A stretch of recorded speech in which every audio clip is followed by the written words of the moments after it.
आज जब फहद ने थाने में कदम रखा, जहाँ वो सैकड़ों बार पहले रख चुका था, वहाँ आज कुछ मुख्तलिफ था। जैसे ही वो अंदर दाखिल हुआ, एक ज़ोरदार कहकों का तूफ़ान उसके साथियों की तरफ से उठा।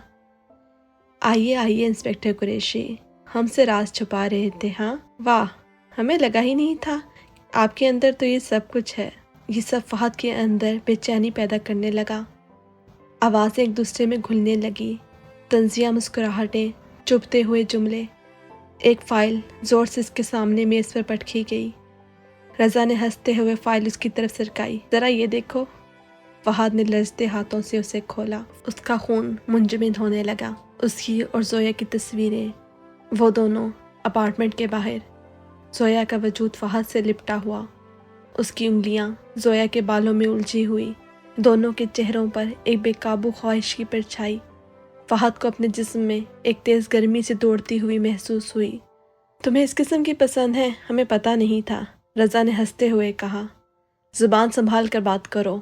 फहद की उंगलियां फाइल के किनारे पर मज़ीद सख्त हो गई। अरे यार, आराम करो, बस मजाक ही तो था। रज़ा ने मजाकन हाथ उठा दिए। एक और अफसर करीब आ गया, चेहरे पर शरारती मुस्कुराहट लिए। तो फिर फ़ायदा हुआ? एक और कहका, एक और मजाक। किसी ने इसके कंधे पर ज़ोर से हाथ मारा। वो सब समझ रहे थे ये एक स्कैंडल है, कुछ ऐसा जिसे फहद आसानी से पीछे छोड़ सकता है। फहद ने हंसते हुए बात टालने की कोशिश की, मगर उसके अंदर कुछ बुरी तरह उलझ सा गया था। ऐसा दर्द जो पहले कभी महसूस नहीं हुआ था, क्योंकि पहली बार उसे एक हौलनाक सच्चाई का एहसास हुआ था। ये सिर्फ ख्वाहिश नहीं थी, ये सिर्फ एक लम्हाती लग्ज़िश नहीं थी, ये कभी भी सिर्फ इतना नहीं था। वो नहीं जानता था वो ज़ोया को चाहता है, और न जाने कब से। और फिर वो जा चुकी थी। फहद ने अगले चंद घंटे काम करने की कोशिश में गुजार दिए। रिपोर्ट्स पढ़ने की कोशिश की, कॉल्स का जवाब देने की कोशिश करता रहा। अपने जहन से ज़ोया की खुशबू मिटाने की कोशिश की, उसकी सिसकियों की आवाज़ भुलाने की, उस लम्हे को झुटलाने की कोशिश की जिसमें उसका नाम ऐसे ले रही थी जैसे वो दुनिया का आखिरी इंसान हो। मगर वो भूल नहीं सका। जब वो कलम उठाने लगता, उसके हाथ कांप जाते। फ़ोन बजता तो दिल की धड़कन एक लम्हे को तेज़ हो जाती। आंखें बंद करता तो वही मंजर, वो उसके नीचे, कभी उसके ऊपर, कभी उसमें लिपटी हुई। वो सुर्ख दुपट्टा, जब उसने ज़ोया की गर्दन पे बोसा दिया था, वो कांप उठी थी, जैसे उससे पहले किसी ने उसे इस अंदाज में ना छुआ हो जब वो उससे लिपटी हुई थी। अगर ये गलती थी तो मेरा दिल इतना खाली खाली क्यों महसूस कर रहा है? ऐसे क्यों लग रहा है जैसे मेरे दिल का कोई टुकड़ा नोच के बाहर निकाल दिया गया हो। कुछ तो था। फहद के हाथ में फ़ोन कब आ गया उसे खुद भी खबर ना हुई, और उसने ज़ोया को कॉल मिला दी, मगर ज़ोया का नंबर बंद था। फहद के दिल की धड़कनें जैसे एक लम्हे को रुक गई। उसने दोबारा कोशिश की और दोबारा नंबर बंद मिला। एक घबराहट उसके जिस्म में सरायत कर गई। वो फ़ौरन गाड़ी में बैठा, ज़ोया के अपार्टमेंट की तरफ रवाना हुआ। सीढ़ियाँ दौड़ दौड़ के चढ़ी, दरवाजे पर ज़ोर ज़ोर से दस्तक दी। ज़ोया, ज़ोया। कोई जवाब नहीं आया। उसने कमरे में झांका तो एक बूढ़ा आदमी जिसके दांत पीले पड़ चुके थे, शायद माली मकान था, बाहर आया।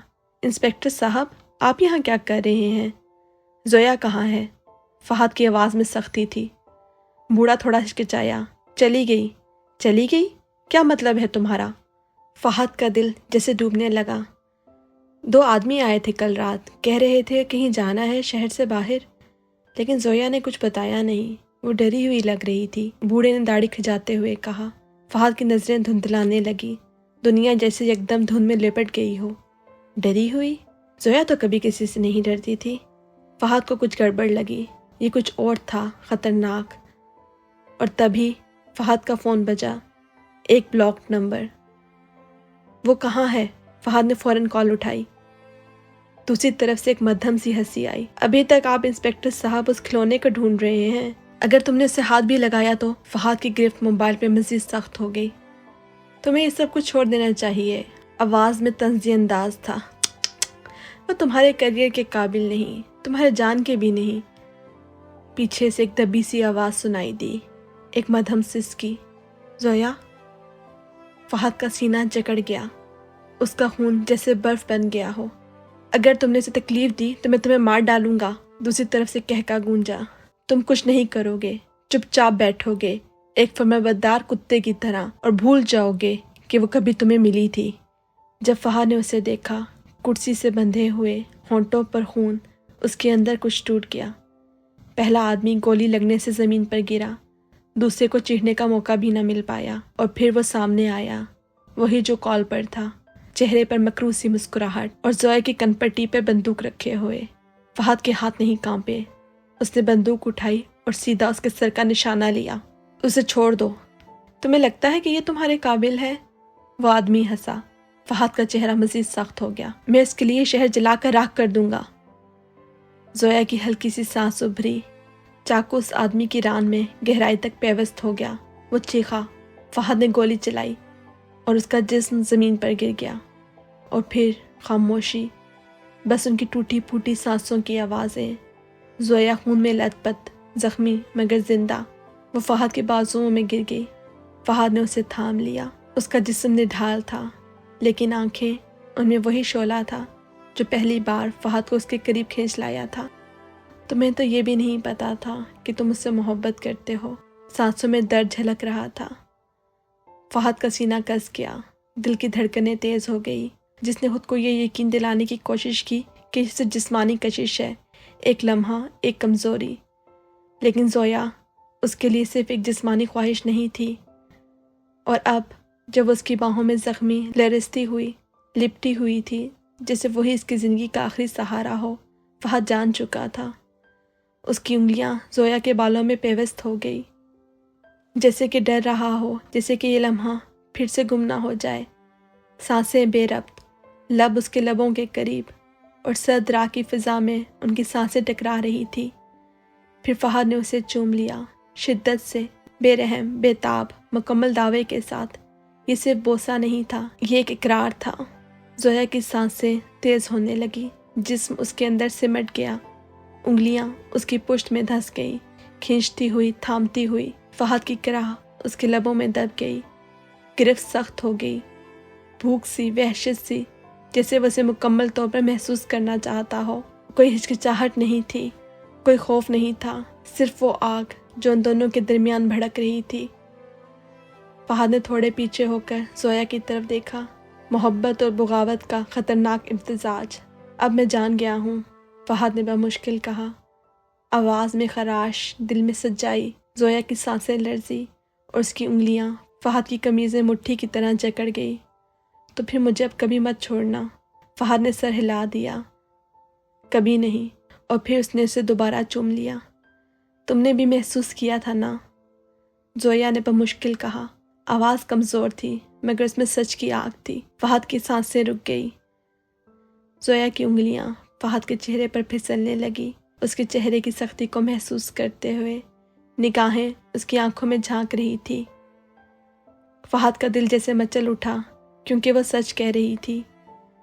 فہد نے بھی یہی شدت محسوس کی تھی، مگر وہ یہ کہہ نہ پایا تھا، مگر اس میں یہ سب ماننے کا حوصلہ نہ تھا۔ اور پھر کراچی میں آگ اور بارش کے سائے تلے ایک ایسا شخص جس نے کبھی محبت پر یقین نہیں رکھا تھا، ایک ایسی عورت سے دل لگا بیٹھا جسے دنیا نے کبھی قبول نہ کیا۔ اور محبت چاہے کتنی بھی ممنوع کیوں نہ ہو، اس کو زبردستی روکا نہیں جا سکتا، اسے کبھی بھلایا نہیں جا سکتا، اور نہ ہی اسے مٹانے کی کوشش کی جا سکتی ہے۔ اسے جتنا بھلاؤ، یہ اتنی ہی شدت سے آپ کے پاس لوٹ آتی ہے۔ اور اب فہد یہ بات جان چکا تھا، اور وہ اب کسی بھی قیمت پر زویا کو خود سے دور نہیں ہونے دے گا۔ اس نے اپنے آپ سے عہد کر لیا۔ یہ کہانی یہاں ختم ہوتی ہے۔ اگر آپ کو فہد اور زویا کی یہ کہانی پسند آئی ہو تو ہمارے چینل کو لائک اینڈ سبسکرائب ضرور کیجیے گا، اور ہمیں کمنٹس میں ضرور بتائیے گا آپ کو یہ کہانی کیسی لگی۔ شکریہ۔